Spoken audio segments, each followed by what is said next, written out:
Hello mga kagargar, andito na naman tayo at maaga yung uwian. So magbanding-banding lang ako dito.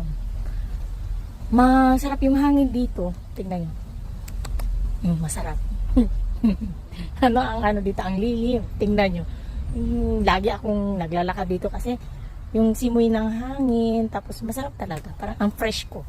Gusto nyo? Tingnan. Dito po ako nagagala. Green na siya. Pero pag spring season is puting-puti ito. Kaya minsan nare-relax talaga ang utak ko pag nandito ako. Naisip ko yung ano gusto kong gawin, ganyan. Tapos yung mga binabalak kong gawin pag dito ako nadaan.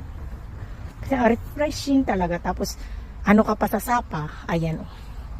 May sapa pa na napakalinaw. Ang daming suso siguro dyan. Kaso nga lang makapagalitan tayo eh. Bawal yung bawal kung saan mamingwit, bawal kung saan kumuha ng susugan ito dito sa Korea. Samantalang sa atin kung may kanal, may tubig, ganun, may isda na yun, o diba? Dito bawal talaga, may area na pwede mong pagkuhanan ng isda, may area na pwede mong galawin yung ilog na yun, ganun. Kaya napaka-strict nila dito, strict talaga. Kaya minsan yung mga tao ayaw nila kasi na may penalty. Kaya ano na lang. Ano to? Akala ko to saluyot. Pero mukha siyang saluyot. Kaso nga lang hindi ako diba? Parang siyang saluyot. Tapos yung iba na hindi pa magulang. Maraming saluyot na kamukha lang ata.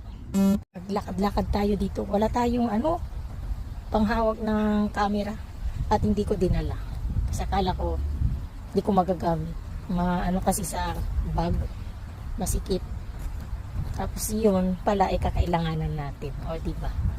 Ay buhay, bilisan ko na lang maglakad kasi baka abutan ako ng gabi, madilim pa naman. Daming saluyot pero hindi ko alam kung saluyot. Ay, ang ganda ng bulaklak, tignan diba, ang ganda, puting-puti. Ganyan palang bulaklak nito. Napakaganda. Grabe, sulala. Lakad-lakad, alay lakad. Laing driver ko. Kaya maglalakad ako. Pero okay lang. Dahil hindi masyadong mainit. Kaya maglakad-lakad muna tayo mga kagargar. So yun lang mga kagargar. Mag-anyong-anyong na lang ako. Anyong! Bye-bye! Next vlog ulit tayo mga kagargar. O diba? Masakit yung kamay ko eh. Nangangalay. Kaya